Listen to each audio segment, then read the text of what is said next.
Ça doit faire partie de tout programme d'entraînement qui est complet.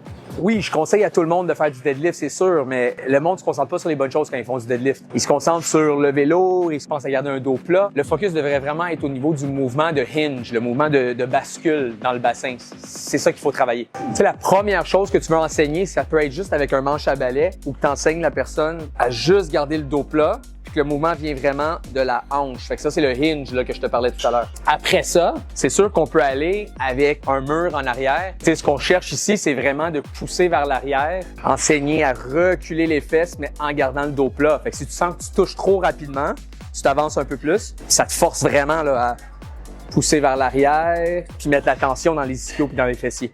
Après ça, c'est sûr que la troisième progression, là, on pourrait y aller, par exemple, avec des dumbbells. Tu sais, les dumbbells, dépendant comment tu les tiens, juste en les tenant sur le côté, c'est un peu plus naturel.